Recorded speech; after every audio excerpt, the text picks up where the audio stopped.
Jeff do it. Look at that. Woohoo! She wants you, Jeff. I know. So let's see here. 5 minutes ago I said snake hooks are for kids, but I'm going to use a snake hook for a minute. Come on. So there's a nice beautiful clutch. This is looks like a purple, but I was told it was a lab. And unfortunately when they get big it can be a little tricky.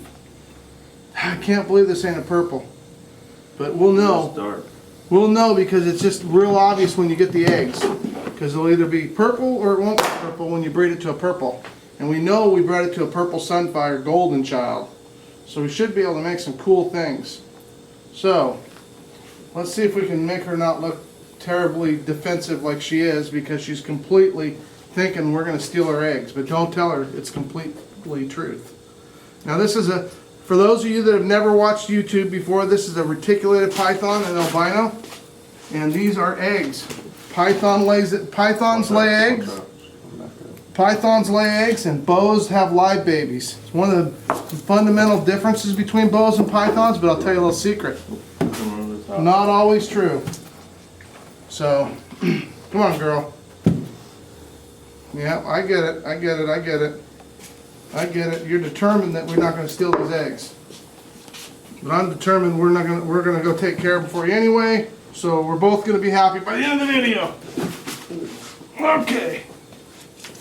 What's all the sound effects for?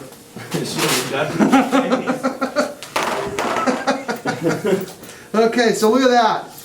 Beautiful clutch. We're going to go ahead. They're all stuck together for a reason. Python eggs do not and should not roll around. If they roll around, they die.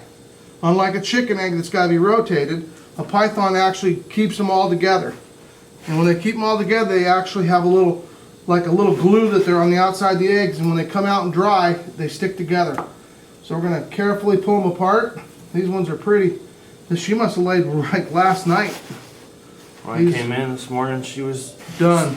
Almost done. She wasn't completely done. Wow, these things are really tight. I know. Unless she just sat there and relaxed after it. Probably. Temperatures are right. Sometimes they'll let off on it. So we're going to pull these eggs. Now I'm going to show you guys something kind of cool. We're going to actually trying to change it up a little bit. So like I said, these are going to take 84 days to hatch, approximately. What we do here, if you watch our videos, is we cut our eggs. Now we don't cut our eggs until one is cut.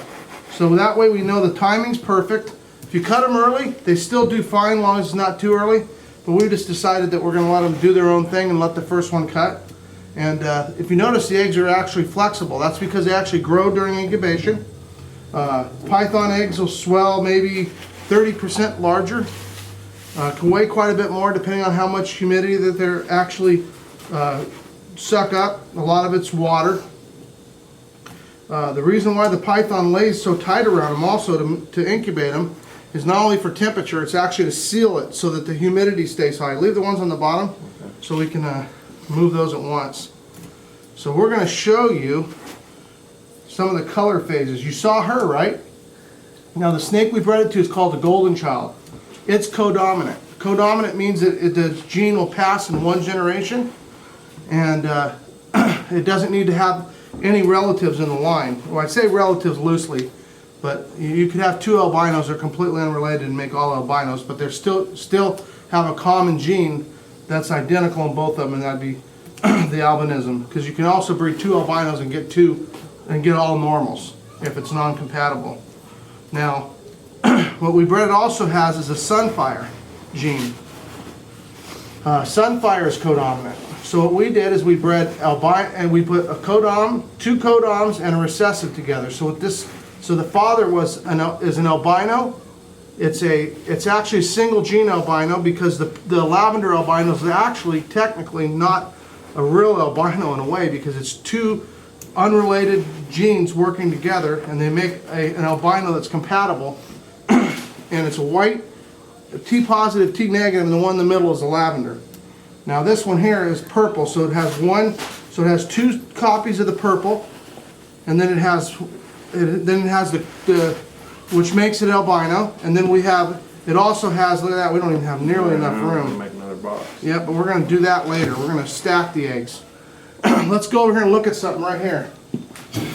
So you see this here is the purple albino with one layer with a, let's go ahead and come on over here where the lighting's better. You can appreciate it. So this here is a purple sunfire, and now it's purple. It comes from the albinism, and then the sunfire is what the extra gene is. Now you see this here right here. That's a purple sunfire golden child. So this actually has 4 genes in it.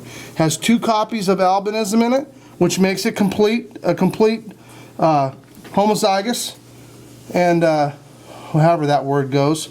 And then we got sunfire and the golden child. So if we breed this to a normal, we wouldn't get albinos, but we'd get golden child sunfires and golden childs and sunfires. So this is just a little bit of an idea what we're going to get. How many eggs we end up with over here? You got here. Go ahead. Count those over there. 2, 4, 6. 2, 4, 6, 8, 10, 12, 14. Oh, no. Oh boy, this is not good. I can't count. 2, 4, 6, 8, 10, 12, 14, 16, 18, 20, 22, 24, 26, 28, 30, 32, 34, 36, 38, 39, 40, 41, 42, 43, 44, 45, 46, 47, 48, 49. We got 50 eggs in this clutch. Kind of took us by surprise. So, here you guys can work some genetics out if you want in your mind. There's 50 eggs.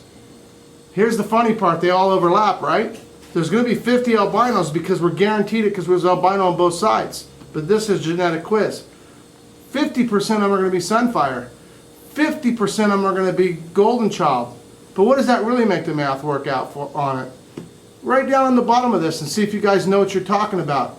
Anyway, we'll tell you later. Hope you enjoyed the video. Tried to change it up a little bit. He tried to change it up a little bit too, but he tried to feed him off, but you know, hey. Anyway, you could see, I don't know what it would be like, but I have a hunch that if any of you, I went over when you were a baby and tried to steal you from mom, things would have been way worse than that. Anyway, take care guys. Peace out.